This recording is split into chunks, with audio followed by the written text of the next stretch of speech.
I am meeting with Richard Gomez. Welcome, Richard. How are you? Can you hear me? Good. I was like, I can hear you fine. Okay, cool. Well, welcome. Thank you so much for taking some time today, this morning, to chat with my group, the people who are out there who are possibly going to be super motivated by your experience. So I want to start from the beginning because we've been working with each other for how long now? It's gonna be 2 years in January, so yeah, a year and like 8 months, 9 months. Yeah. Okay, cool. And then when we started 2020, what was the original goal? Are you hearing me okay? Well, okay. I mean, when I started with you, I hear you fine. I'm just, it's, I don't know if it's your internet or mine, but it's a little choppy. Okay. I have 2 kids in class right now, so my bandwidth is probably not very strong. Okay. But I mean, when I started with you, the ultimate goal is essentially what's going to be happening November 7th, hopefully, was to do an Ironman. But mainly my goal was to work on my nutrition because I had done half Iron. I think I did Augusta in 2018.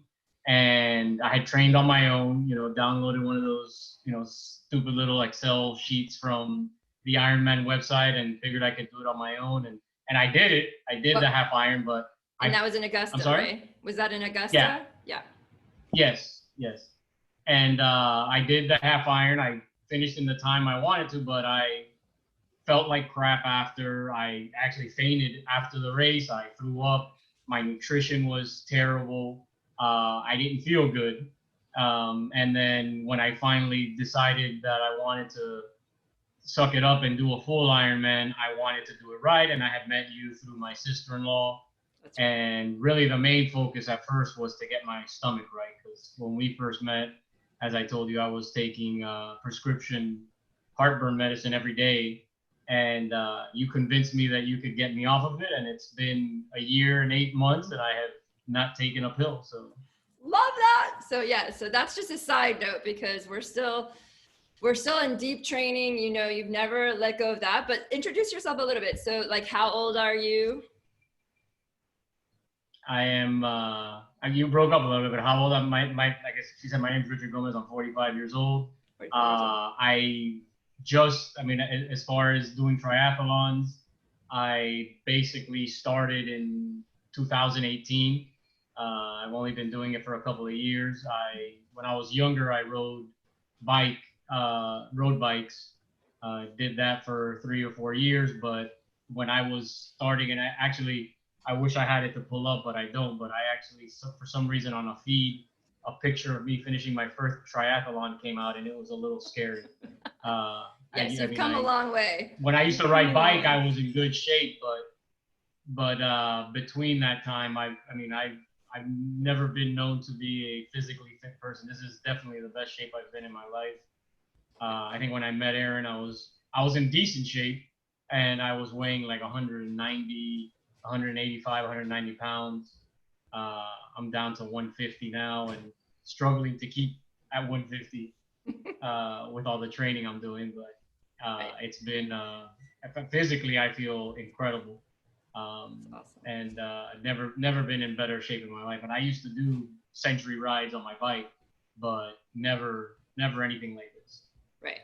So yeah, we've been together 2 years, and originally it was just about the nutrition thing because I love to help people, learn that there is an alternative to the medical model, right? A pill doesn't solve every solution, and if you can get off those pills in any way possible.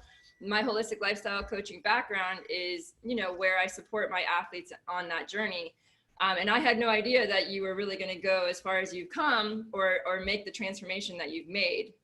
But I can honestly say I have pictures of you from 2 years ago, and I have pictures of you from this, actually 2019 in February, our training camp. From that one to this one in 2020, we did get to have it this year. It was a complete transformation, both physically and your fitness level. And I wanted to talk a little bit about that. So like, you did a triathlon, and a half Ironman. You knew how to swim, you knew how to bike, you knew how to run. So why did you feel like you needed more help? I know you wanted to go longer, but like tell us about that a little bit, or tell everybody about that. Well, I think, to be honest with you, originally I did mostly I joined for two reasons. It was the nutrition was really my main reason, and then running. The first time I ever ran a 5K, I think was my first sprint triathlon. Oh my I've, gosh, ne- that's awesome. I've never been a runner. I mean, I think last weekend is the longest run of my life.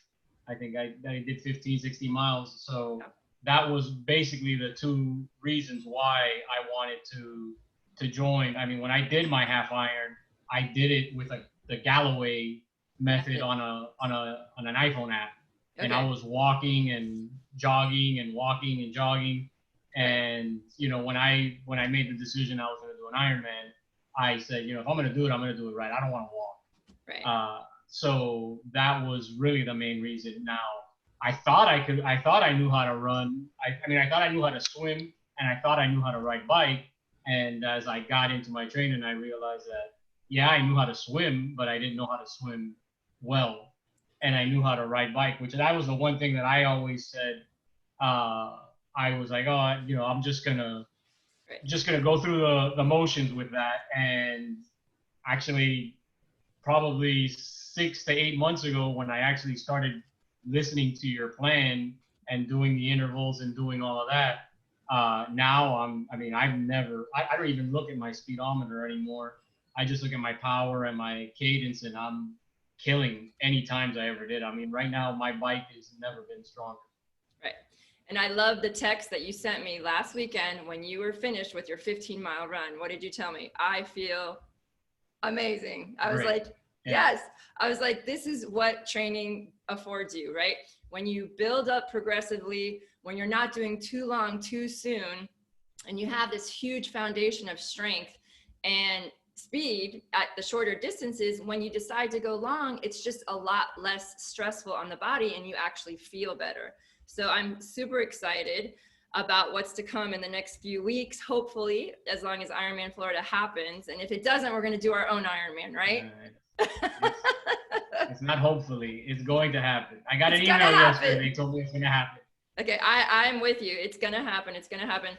But specifically, is there anything else, like specifically, like say you say you didn't really know how to swim or how to bike or how to run the way that we're doing it now. So of course, equipment played into it a little bit, right? Would you say? Yes. And Yeah. like, Listen, one of the and I got to be frank with you. It's something that's kind of spilled over into my business, and I wouldn't say my personal life so much, but into my business life. Is I've always been skeptical about people have business coaches and mentors, and I've really? always kind Oh of my gosh. I've always had the mentality of you know those who can do, those who can't teach. No Right. offense. Right. But I this opened my eyes to the fact that no matter how critical I am, and no matter how hard I push myself, because I am pretty self-motivated. Motivated. I'm not one of those people that need somebody to kick me out of bed in the morning. I get up on my own. Right. The fact that I had somebody kind of observing and giving me pointers, things that I would never even notice. Mm-hmm. Like I'm pointing my toes on the bike, or I'm not keeping my head down when I'm swimming, or my head is either too high up or too low down when I'm running. I'm not leaning forward. All of that stuff I would have never noticed training on my own. And I actually, about a year into this, I actually hired a business coach Oh, for really? work, because I told, I sat down with my partners. I'm like, one thing I've realized in all this training is, I was able to get to where I wanted to go on my own. I did my half Ironman. I did it in the time I wanted, but I wasn't great. There was a lot of things I wasn't doing correctly. And now that I have a coach and a team that I'm training with, and I have people kind of because it's not only the coach, it's everybody that you're training with is helping you out, and everybody's got the ultimate goal is to help each other out and get everybody riding stronger and better. I said, we should probably take that mentality and put it into our business. We should, go out and find somebody that's gonna be an extra set of eyes, from the outside looking in, and give us some critique as to how we're doing stuff, how we're performing, things we could do better, things that we don't even think about. Right. Because exactly. It's impossible to know everything. Exactly. And it's always good to have an extra set of eyes, give an opinion or some feedback, and you don't have to take it all in. Right.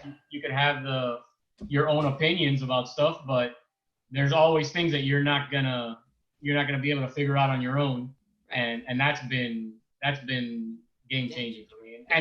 And aside from that, the big thing has been the group.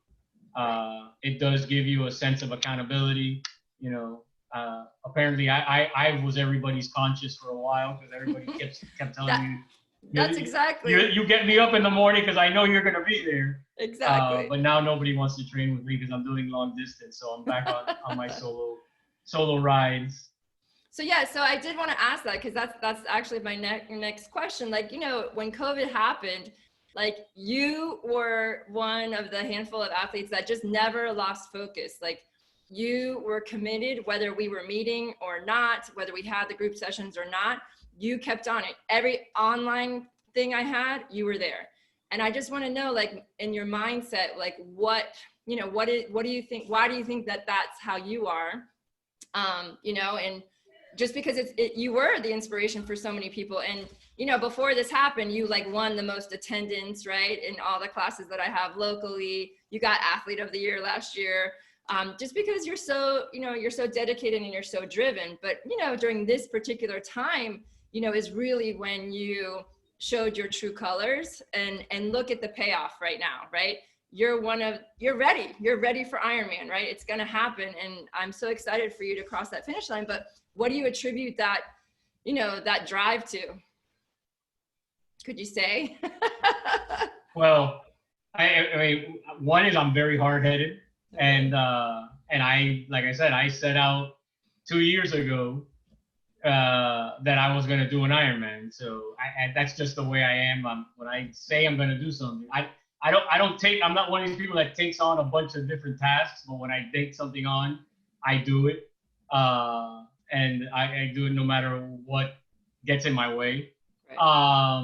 But one of the things that that helps get me up in the morning, and it's something I kind of learned from Augusta that one time, is, my ultimate goal, I'm really not chasing a time for my Ironman. My goal is to finish and feel good.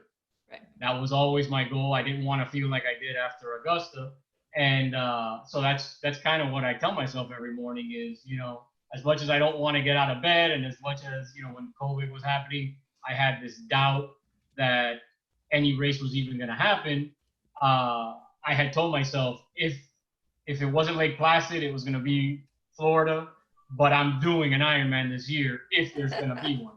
So I would just tell myself the days I didn't want to get up is, 1 hour, an hour and a half, 2 hours this morning is going to make my life a lot easier that 14-hour day. Correct. So, that was always my driving force. I mean, listen, there's days that you're just going through the motions, but at least you're getting the work in. Mm-hmm. And there's days you feel good, and there's days you feel bad. But right. That was really my motivation, was I just don't want to suffer on the day of the Ironman. I want to feel comfortable. I want to enjoy it. I don't want it to be a miserable experience. Right. Well, I mean, don't get me wrong, Ironman is tough, and it's just one of those bucket list things. But if you're going to spend the time training for it, why not train for it better than just winging it? And that's where I think you and I align so much, and you are dedicated to hitting the intervals that I put in there and doing the work that I ask, and the outcome you've already seen has been successful. You've PR'd at your Olympic distance. You've PR'd at a fake half Ironman, which we're actually going to do this weekend. So I know you're going to have a great day on Sunday. We're doing a mock 70.3 to get ready for the Ironman. But so like what, you know, I'm super excited. I can't wait to see what happens on race day in November. And of course, I'll be sharing it with everybody. But is there any one last thing you would want to share with anybody about thinking about joining Full Circle Coaching, or something special that you experienced that you would like to share? I mean, I kind of hit on a lot of it, but like Yeah. like I said, the nutritional side of it to me has been. I mean, listen, I'm super excited to do the Ironman, and I hope I don't know if I'm ever going to do another one, but I definitely going to keep training and doing sprints and Olympics. I like the sport. You like the lifestyle. Right, and I mean I've always ridden bikes, so I'm definitely gonna keep up with it. But the nutritional side of it has really been something. I feel great. I don't get sick. I mean, right now I sound a little raspy, but that's the chlorine. Every time I go in that freaking indoor pool, I sound like I smoke 2 packs of cigarettes a day for a few hours. But I mean, it's just something that I know is gonna carry over. Right. But that's and then of course the group is definitely something that I highly recommend to anybody that wants to get into triathlons and is really serious about training. And even if you're not doing an Ironman, if you're gonna just want to do it to do sprints and Olympics or half irons, it's great to have kind of a group of people that you could rely on for advice, a group of people that can give you experiences of what they've gone through, lessons learned, things I wish I knew before I did my first Ironman. You can always ask, and then the motivation. I mean, that's the other thing. It's easy to tell yourself, I'll do it tomorrow, or I'll do it, I'll do it later. But when you have people texting you on your little WhatsApp, oh, I'll be there in 20 minutes, you're like, oh shit, I gotta get up and go. I don't want to miss out. Right. Your FOMO kicks in. Exactly. FOMO. Awesome. Well, thank you so much for taking the time out, Richard. I'm super excited to see how your journey continues, because it's definitely not going to end. And I thank you so much for being such an inspiration to my whole tribe. And we're all going to be rooting you across the finish line.